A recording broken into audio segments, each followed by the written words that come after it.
For these, all you have to pay is like what, 10, no, like 12, 13 bucks for a new set of bodies. And all you do is you unscrew that Allen bolt right there and take it out. There's two of those. Take those out. Get a 9mm socket. Stay in there. Loosen the bolt. Take these bodies out. Be careful not to throw away the bearings that are inside. That won't make them spin. You take those out. You put them into your new bodies. Slap on the new bodies. Put them, tighten everything back up, and you're good to go for brand new, with new bodies and stuff. And do be careful with your sprocket, because sometimes they can bend easy on an easy, like a big drop, whatever. And these are my drive side spacers. I do have 3 spacers, but all I'm gonna use is 2 for now, because you don't want your cranks off-centered. The reason is because if you have them off-centered, what's gonna happen is that you're gonna end up sometimes wearing down your chain, and breaking them, whatever.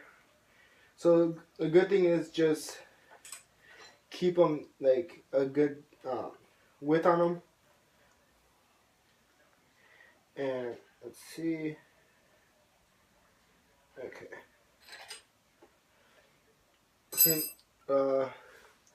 Same thing with your non-drive. Like if you like your cranks to be wide, and you do want space between your frame and your cranks. That's what the main thing is, have space. And then for my non-drive, I have 2 thick spacers for my non-drive. Slide those on. And here's my other crank. I have these all scratched up from little falling, whatever, crank grinding too. And just line that up and slide them right on. And make sure they are even, because profile, a lot of cranks now these days come with 48 spine. And with 48 spine, what it is sometimes it's kind of hard to get them lined up compared to, what is it, 8 spine. And you do want to get these correctly, because when you're riding, one little slight movement of a crank, it can like make your whole riding day kind of weird. And that's what I'm having trouble right now with. There we go, got them down. And then I have press nuts for profile only.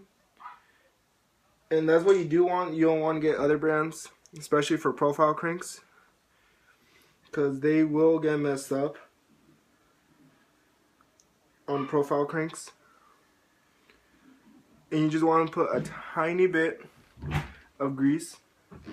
And you do want to use a 5.5mm Allen wrench to put them on.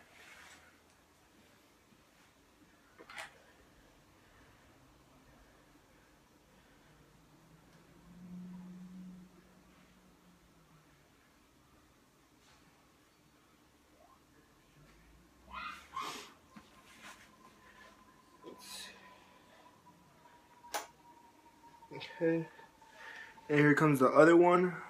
You want to do the same thing as the other side. Dab a little grease in there. And just screw them in.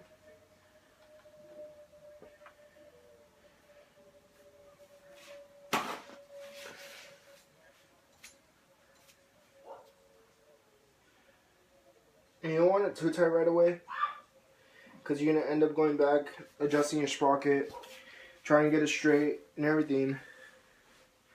And then, okay, alright, front wheel. I have the United Direct tire in the front. It's a 2.24 in the front. And you do want the tread facing towards your back, like the arrow, like it's gonna have like there's some tires that have like little designs that make it look like it has an arrow, and you want it facing this way towards your frame, not away. And so is because you get like a lot more traction. You get better performance on them. Not that easy to slip out. And I did get them. Is a Carney Wasp hub laced to an RC Quadrant rim. I prefer the Quadrant over the RC Aerospace. The reason is it's almost exactly like the Hazard Light, but not quite. And I heard a lot of good reviews on it. That it's a really strong hub, and not hub, rim. And you do want to tighten these down really well. And you kind of do want to have it not rubbing in your forks, because that's a bad thing. You're going to end up logging up your tire or whatever. And you just tighten these down. These do come with an Allen wrench, hex nuts, but I don't use Allen wrenches because you can't get that much tight on them compared to open head key wrench like this. Mine are all both front and back are 17 millimeters. If you want to know what size they are, of bolts.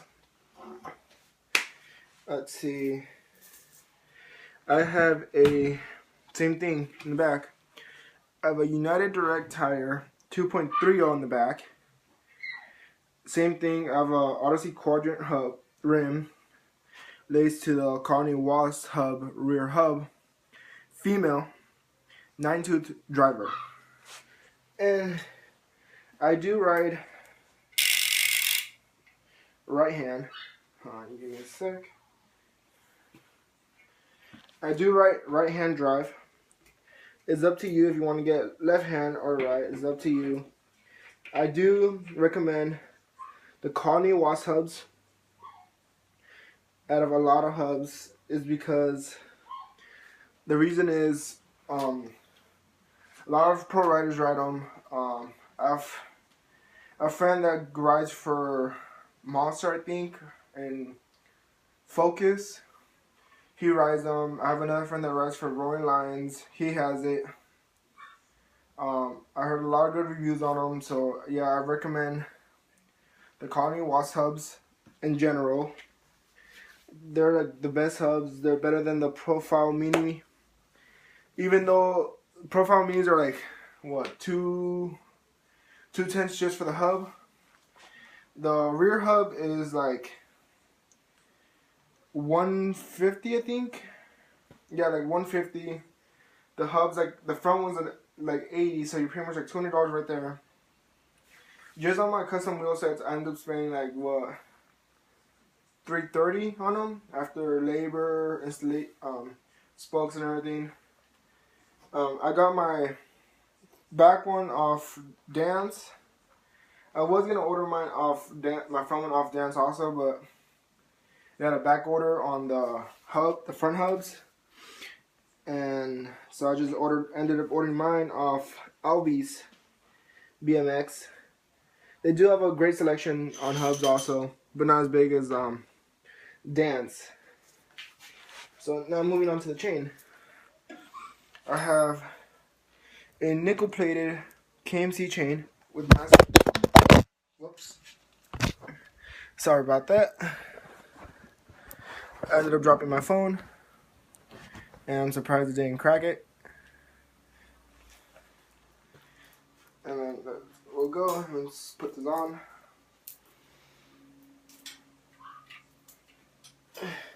And I do have it already cut down to my frame's length. Well, the way I would want it. Is each rider's like, they can have it longer, they can have it shorter. It all depends on your dropouts in the back, and if you want your back tire a little bit longer in the back, like have it stretched out or whatever, it all really depends on you. I like to keep mine in the middle because I don't want it to hang off the dropouts, and I don't want it to be too close in, just in case I have to take off a link or whatever. I already know what to do because I would have space to see. I'll put a new link on everything. So my chain's already on. People say to use a screwdriver or whatever. I don't like using screwdrivers because sometimes you can't get it right with the screwdriver to put on the master link, so I just use my fingers. I do use another key wrench to press my tire back. I do recommend that if you want it lined up correctly and have your chain tight, have it nice and dialed. And you don't want to tighten it right now all the way, because you're going to go back right away to your chain.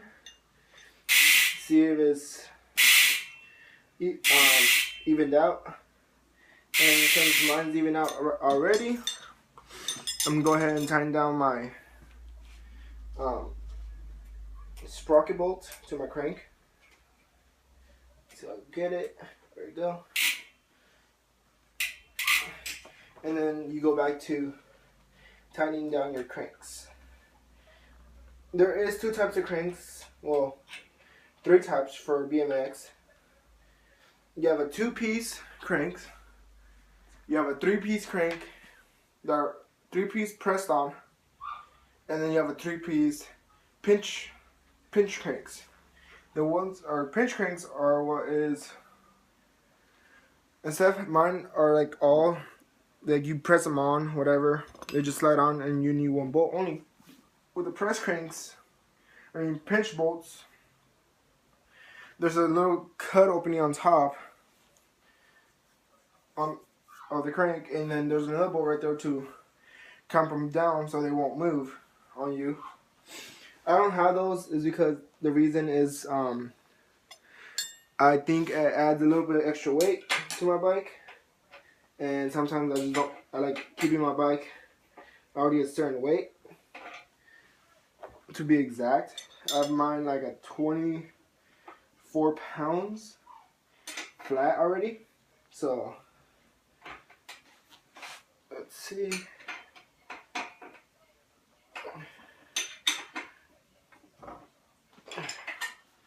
That's down.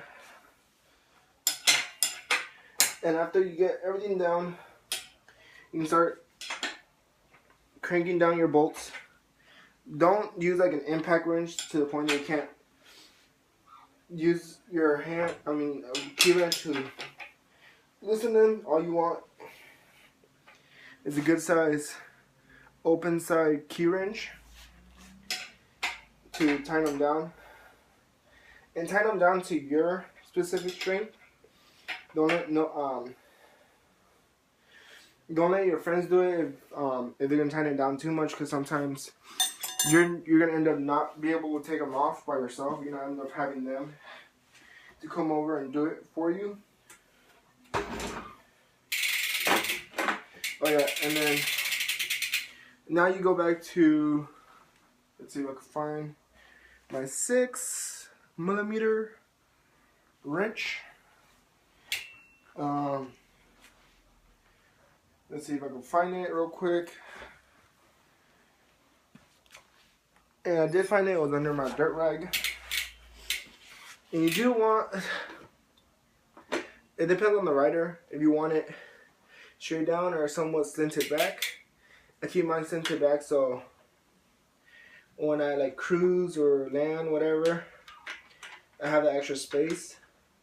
And I keep mine slammed to the bottom.